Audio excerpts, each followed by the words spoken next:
ndugu katika imani, tunamshukuru Allah subhanahu wa ta'ala aliyetuwafikisha kufikia aljumaa ya leo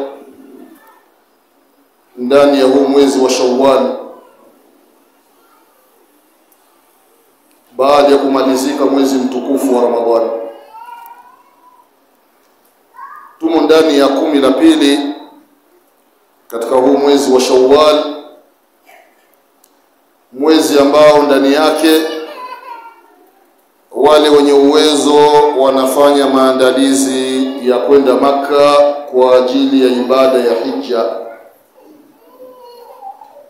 Kama Allah alivyoeleza ndani ya Qur'ani ya kwamba al-hajju ashhurun ma'lumat, ibada ya hija ina miezi yake maalum. Katika miezi ya kufanya maandalizi ya ibada ya hija ni mwezi wa Shawwal tuliomo ndani yake, na mwezi unaokuja mwezi wa Dhulqa'da, na masiku 10 ya mwanzo katika mwezi wa Dhulhijja. Wale wenye uwezo, ndugu zangu katika imani, wa kwenda kutekeleza nguzo ya 5 katika nguzo za Uislamu wafanye haraka.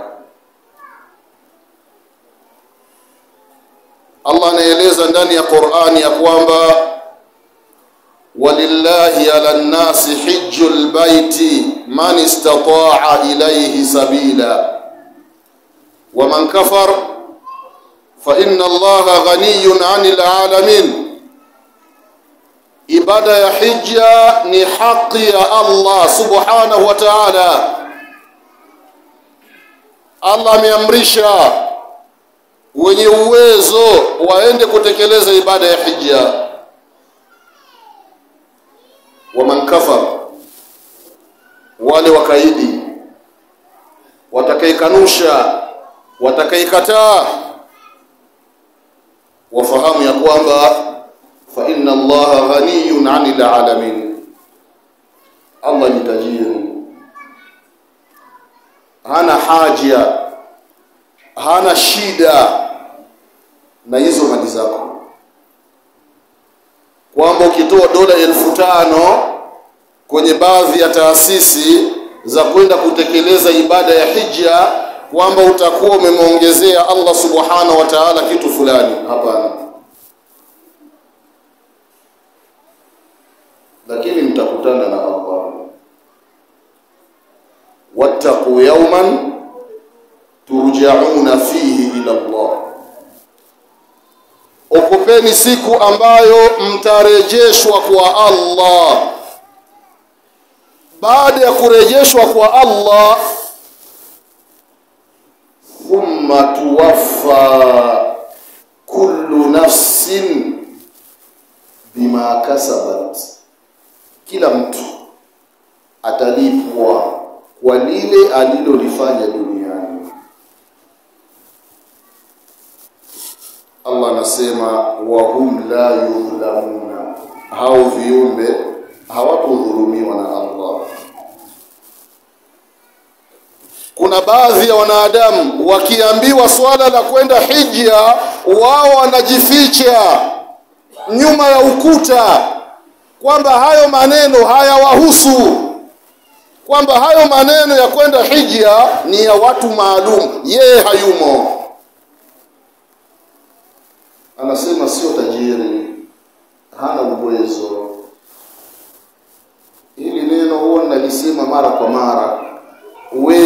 Wewe unamiliki nyumba 2, ni za kwako, huchangii na mtu, uwezo wa kwenda Maka unao.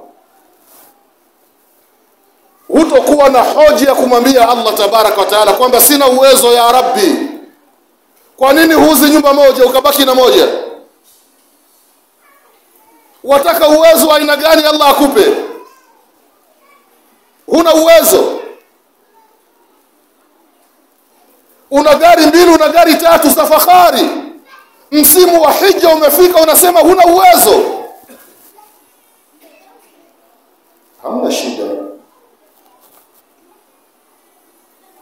sisema huna uwezo, lakini kuna siku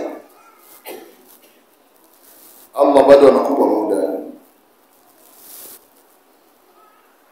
Kuna siku utasema kwamba Allah uwezo ninao, lakini muda unakuwa umekwisha.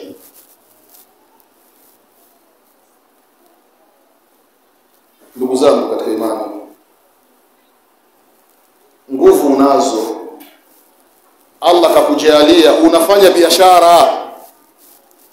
biashara yako ni mamilioni ya pesa, megua sehemu ya hija,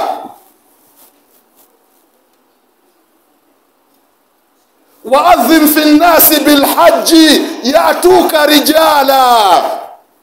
Nabiullah Ibrahim alayhi salam baada ya kumaliza kujenga al-Kaaba na kijana wake Ismaili alayhi salam, Nabii Ibrahim anamwambia Allah, nimemaliza kutengeneza al-Kaaba kama ulivyoniamrisha. Allah anamwambia waite watu waje kutekeleza ibada ya hija. Nabii Ibrahim anamwambia Allah, sauti yangu ni ndogo, Allah anamwambia wewe panda kwenye mlima, simama, kisha sema ayuha nas inna Allah qad farada alaykum alhajj fahujju. Kisha basi Nabii Ibrahim anapanda juu ya mlima, anasema haya maneno: enyi waja wa Allah, Allah kafaradhisha ibada ya hija, njooni mtekeleze ibada ya hija.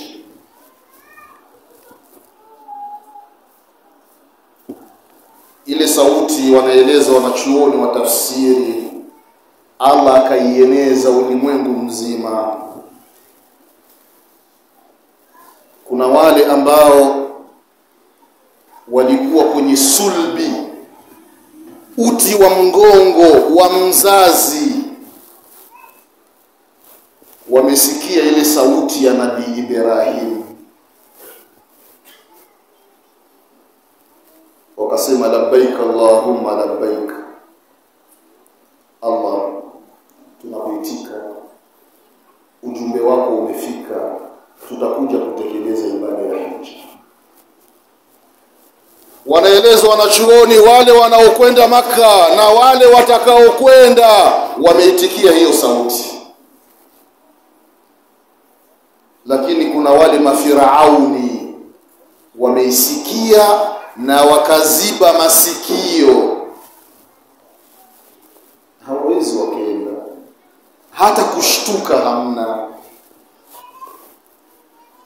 Na neema kama neema inapokuwepo watu hawajui kama ni neema. Cha ajabu, baadhi ya watu waliopo katika mji wa Makka, sehemu ambayo ibada ya hija inapatikana ndani yake, inafikia baadhi yao wanafariki dunia, hawaendi kutekeleza ibada ya hija. Familia zao ndio wanatafuta watu baki waende kuwafanyia hija wazazi wao.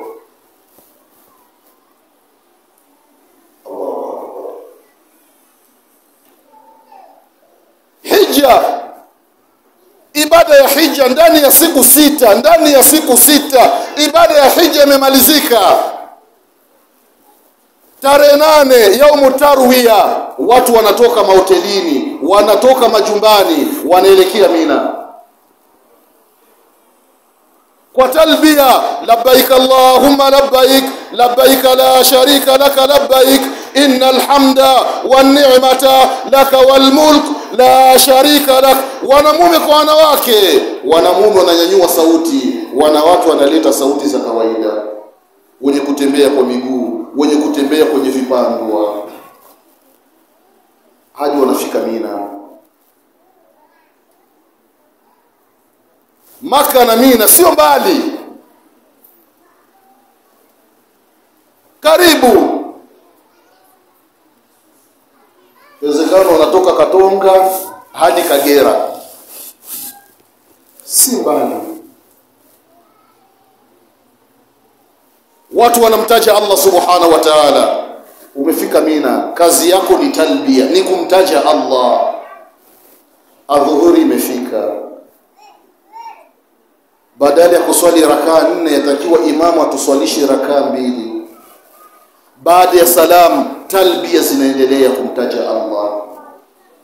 Mwenye kutaka kula vyakula vipo, walillahi alhamdu, makarimu wanatoa. Ukitaka kuoga maji yapo, alhamdulillah. Katika mambo ambayo serikali inajitahidi katika masala ya hija, wale wanaokwenda kufanya ibada ya hija wanaitwa ni dhuyufur rahman. Hawa ni wageni maalumu wa Allah.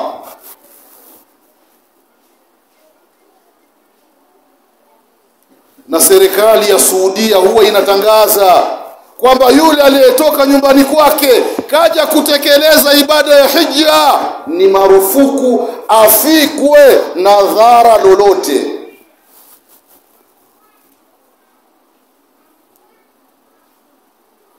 Wanaweka wafanyakazi wa kutosha, vifaa vya kutosha, dawa za kutosha. Mahospitali kule ni bure msimu wa hija, huduma mbalimbali, ili mradi dhuyufur rahman, wageni wa Allah wasiwe na tabu.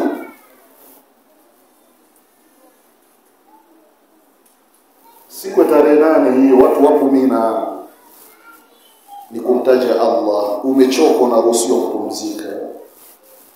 Umeamka, endelea unamtaja Allah. Al-asri imefika, watu wanaswali. Badala ya rakaa 4 watu wanaswali rakaa 2. Baada ya swala talbia zinaendelea kumtaja Allah. Labbaik Allahumma labbaik, labbaik la sharika laka labbaik, innal hamda wan ni'mata laka wal mulk la sharika lak. Magharibi imefika, watu wanaswali. Magharibi haipunguzwi, hata ndani ya safari magharibi haipunguzwi, ni zile rakaa 3.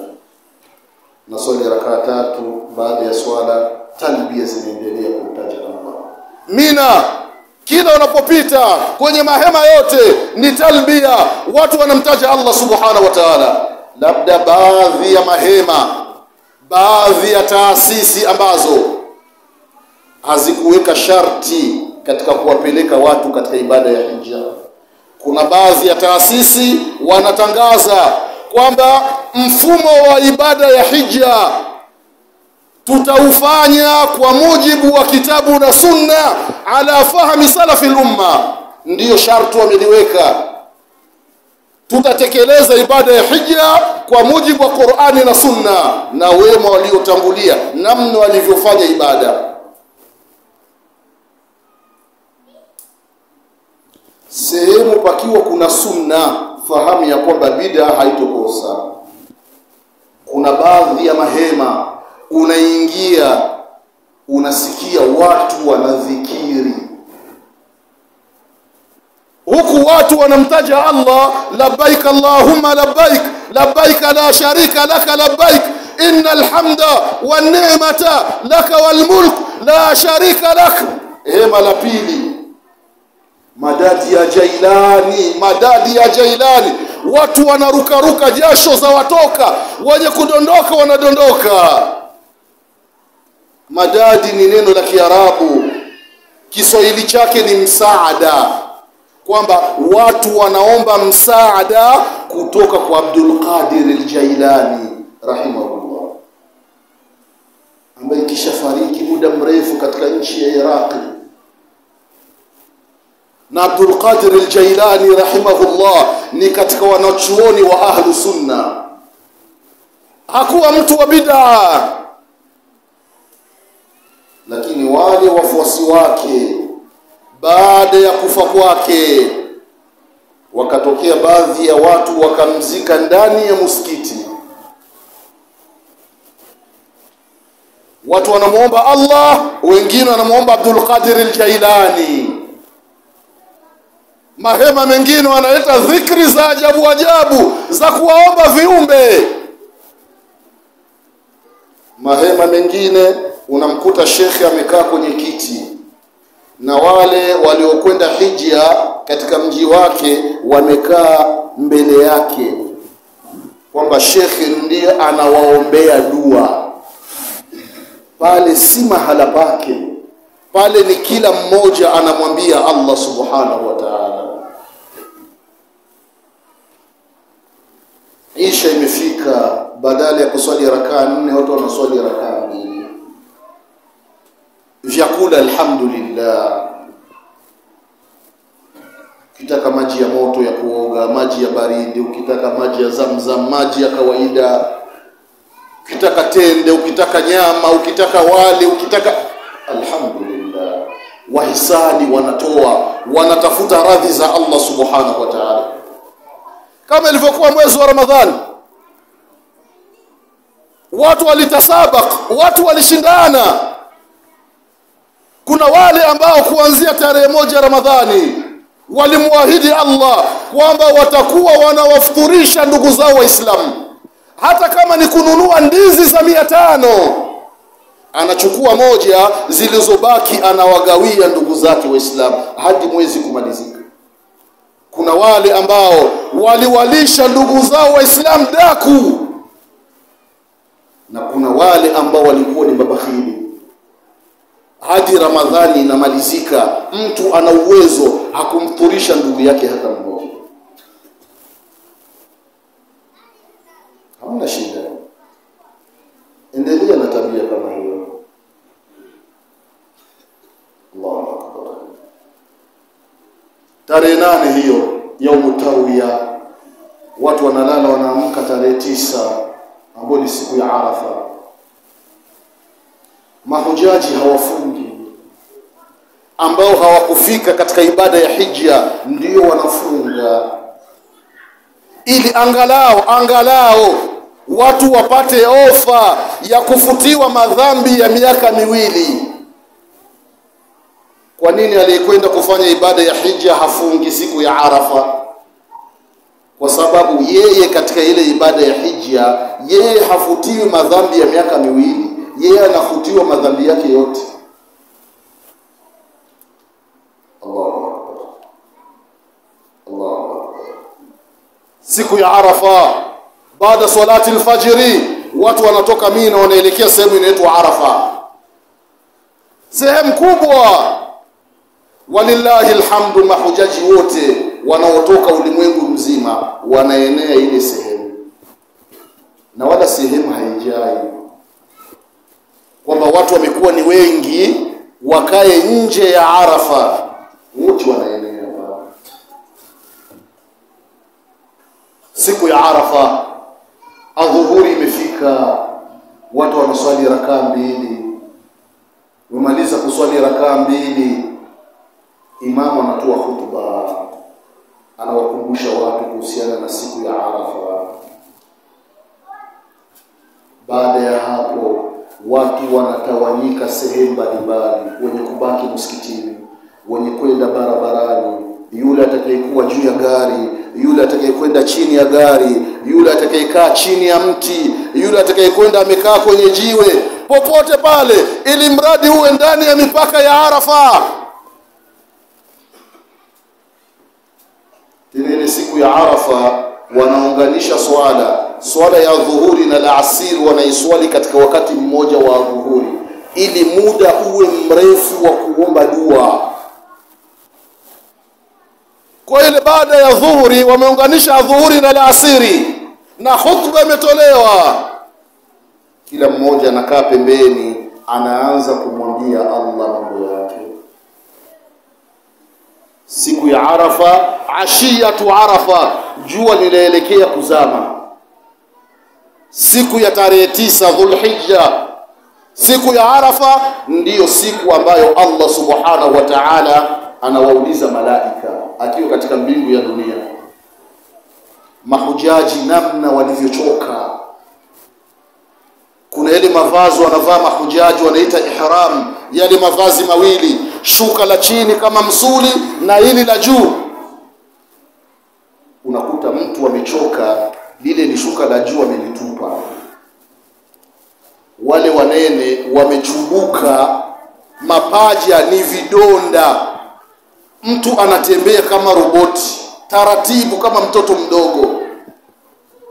Mtu anatembea analia kwa unene, lakini mtu anavumilia.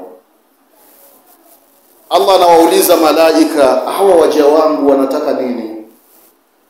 Hali ya kuwa Allah anafahamu. Allah wametoka sehemu mbalimbali, wanachotaka ni msamaha wako, hakuna kingine. Wewe unakuja kuswali, unataka msamaha wa Allah. Unatoa sadaka, unataka msamaha wa Allah. Unaenea nyumbani, unataka msamaha wa Allah. Unamsaidia asiyejiweza, lengo kubwa ni msamaha wa Allah. Allah anawaambia malaika ya kwamba kuweni mashahidi zangu, hali ya kuwa Allah akifanya jambo hahitaji shahidi. Mimi Allah nimwasamehe watu wote mahujaji. Tarehe 9 ndio anasema Mtume sallallahu alaihi wasallam, yule atakayekwenda kufanya ibada ya hija, masharti ya kukubaliwa ibada yako ya hija, moja wapo mali za kwenda Maka ziwe za halali. Wale wanaokwenda hija na mali za riba, wale wa magesti mali za haram ndio unakwenda nazo Maka, hamna kitu. Umeenda kuona milima, umeenda kuona maji ya Zamzam yanapotoka, umeenda kula nyama za ngamia za Maka, hamna chochote. Wale wa TRA mali za dhulma, hamna kitu. Na ni mara chache kumuona mfanyakazi wa TRA hana kitambi, mara chache. Dhulma illa ma rahima rabbi.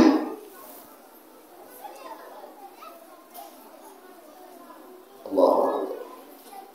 Jua limezama tarehe 9, watu wanaondoka Arafa, ni muda wa magharibi, lakini sheria inasema ya kwamba hamna kuswali magharibi sehemu ya Arafa. Magharibi mtaiswalia sehemu inaitwa Muzdalifa, takriban kama kilomita 5 kutoka Arafa hadi kufika Muzdalifa. Vijana wanatembea kwa miguu, wengine wanakwenda na vipandwa. Kuna sehemu inaitwa Wadi Muhassar, sehemu kuna mteremko, kuna kama shimo, ukipita pale atakiwa ukimbie. Ndio sehemu ambayo Allah subhanahu wa ta'ala aliteremsha ndege. Alam tara kaifa faala rabbuka bi ashabil fil alam yaj'al kaydahum fi tadlil wa arsala alayhim tayran ababil tarmihim bihijaratin min sijil faj'alahum ka'asfin ma'kul. Allah ameteremsha ndege wadogo, kila ndege mmoja akiwa na mawe matatu. Jiwe moja ameliweka mdomoni, jiwe la pili na la tatu amelibana na kucha zake. Wale ndege wakateremka kwa Abraha pamoja na jeshi lake, likawaangamiza. Hiyo sehemu ukipita takiwa ukimbie, ongeza mwendo, kwa sababu ni sehemu mbaya na sehemu ambayo watu wameadhibiwa. Katika mji wa Sudum walipoadhibiwa watu wa Nabiullahi Nuhu, mtu akienda sehemu hile wakati wa kutembea pale yatakiwa akimbie, na unakimbia yatakiwa ulie, na kama huna machozi yatakiwa ujilize.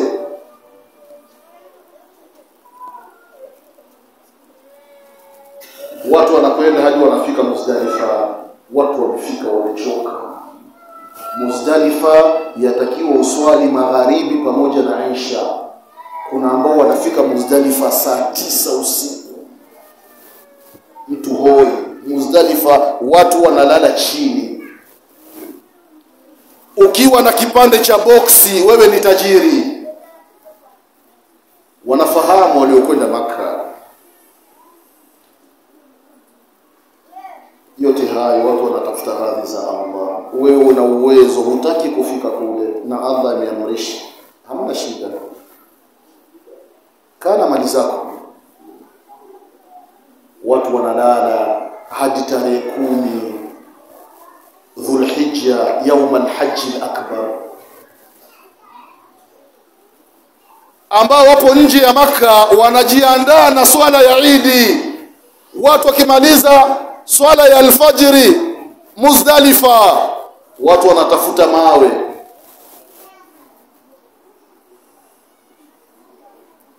kwa sababu watu wanakuwa wamechoka, wanatafuta mawe 7. Wanatoka Muzdalifa wanatembea hadi sehemu inayoitwa Mina, sehemu ya Jamarati, sehemu ya kupiga mawe. Pale kuna viguzo 3, lakini ile siku ya Idi utapiga kiguzo kimoja. Mawe 7, mawe madogo madogo kama goroli. Ndio naona wale ambao wanafanya uzushi katika ibada, mtu anakwenda na tofari, mtu anashika jiwe na mikono miwili, jiwe ukubwa wake ni kama kichwa cha mtu. Nani kakwambia ufanye mambo kama haya? Mtu kabla ya kupiga unaona mkono unatoka nyuma. Yaani wewe ukimwangalia, mpe njia, toa njia. Yote ya nini? Yauleta vurugu katika ibada. Mafundisho ya Mtume Muhammad sallallahu alaihi wasallam, yale moyo madogo madogo. Allahu akbar, Allahu akbar, Allahu akbar. Ndio ibada, sio kupiga kwa nguvu kama unampiga shaitani. Mtu akwambia nataka nimpige jiwe la kwenye jicho, unamuona.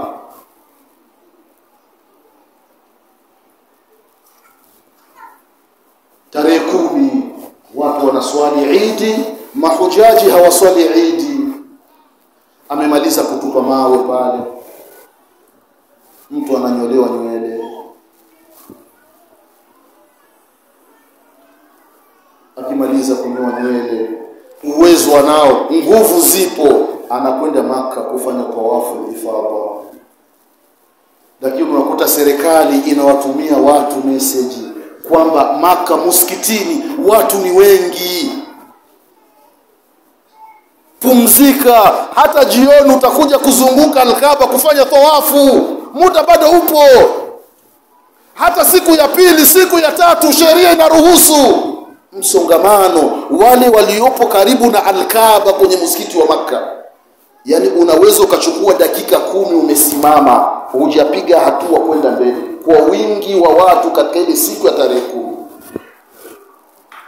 Wenye pressure wanadondoka chini na kufa. Unanyoa nywele, unarudi Mina, unabadili nguo. Makali ya ibada ya hija yanakwenda yanapungua kidogo kidogo. Kilichobaki tarehe 11, 12, mwisho wa hija ni tarehe 13. Kwa maana kuanzia tarehe 8 Dhulhijja, tarehe 9 Arafa, tarehe 10 yaum al-hajj al-akbar, na siku 3, tarehe 11, 12, 13, ayamu tashriq, ni siku za kula na kunywa. Ibada ya hija imekwisha. Washindwa kwenda kutafuta radhi za Allah, na uwezo unao.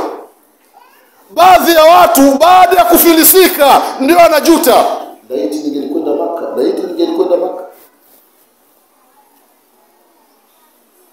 Wenye uwezo ndugu zangu katika imani waende kutekeleza ibada ya hija. Allah anakuona kama uwezo unao au huna.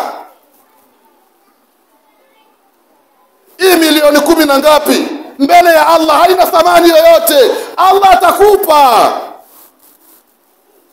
La in shakartum la azidannakum. Wewe umekwenda kumshukuru Allah, Allah atakuzidishia, la budda.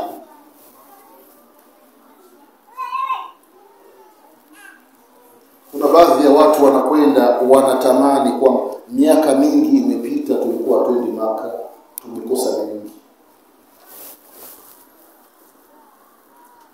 Mtu amekushazeeka, mwili umekuwa na shalani, viungo havina kazi, anabebwa kwenye mabega na watoto, ndio anapelekwa Maka. Hana ladha ya ibada ya hija haipatikani.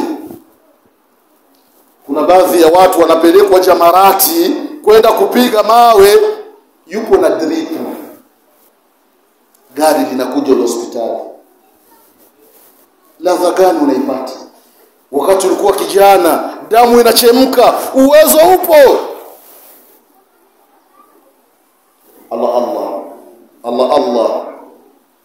wale ambao wana uwezo waende kutekeleza ibada ya hija.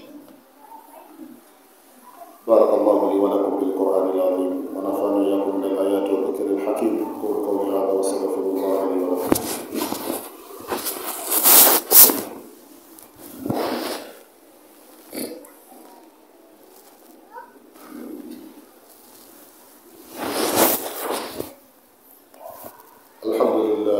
والصلاة والسلام على رسول الله محمد بن عبد الله صلى الله عليه وعلى آله وصحبه ومن والاه. أما بعد, ndugu zangu katika imani, na kuhusieni mara ya pili pamoja na kuhusia nafsi yangu katika swala la kumcha Allah tabaraka wa taala. Kwa sasa huna pesa za kwenda Makka, basi weka nia, muahidi Allah kwamba Allah akikupa utakwenda kutekeleza ibada ya hija. Iambie nafsi yako, na ikiwa utafariki nia yako ilikuwa ni kweli, Allah atakuweka katika orodha ya wale waliokwenda Makka. Allah atakulipa kutokana na uzito wa nia yako. Lakini uwezo unao, kisha unaleta kejeli kwa Allah kwamba Allah akinipa uwezo nitakwenda. Akupe uwezo mara ngapi? Hivyo unavyomiliki havitoshi, wataka ugomvi na Allah.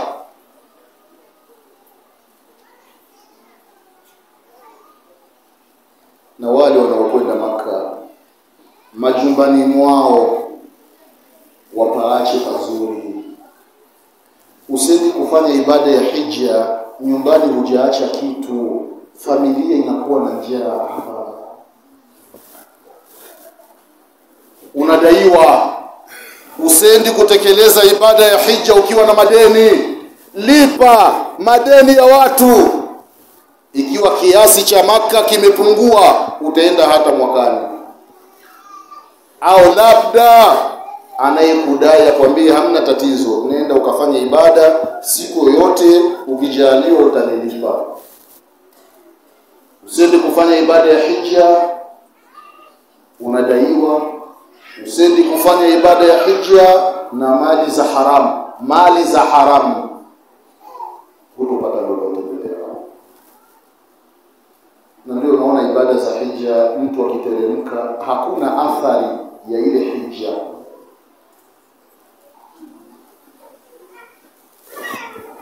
Mahujaji waliokwenda Makka wamefika Dar es Salaam, matangazo. Mahujaji wa Kigoma watafika alasiri na ndege ya saa 10.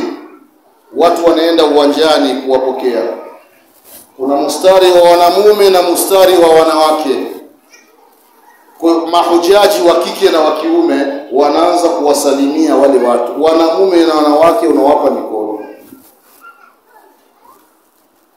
Umetoka kujisafisha, unafikia kwenye madhambi. Anasema Mtume sallallahu alaihi wasallam, kumpa mkono mwanamke ambaye ni halali yako, unaruhusiwa kumuoa. Ni bora mbele ya Allah mtu asimame kisha uletwe msumeno wa chuma, yule aliyesimama akatwe vipande viwili. Ni bora akatwe vipande viwili kuliko kumpa mkono mwanamke. Na mama fulani na yeye ametoka hija, na yeye anawapa mikono wanamume. Inna lillahi wa inna ilaihi raji'un. Mama fulani ametoka Makka, jirani yake wa kiume baba fulani anakuja, wanakumbatiana na bihajati. La ilaha illa Allah. Allahumma salli ala Muhammad Muhammad wa ala ali Muhammad kama sallaita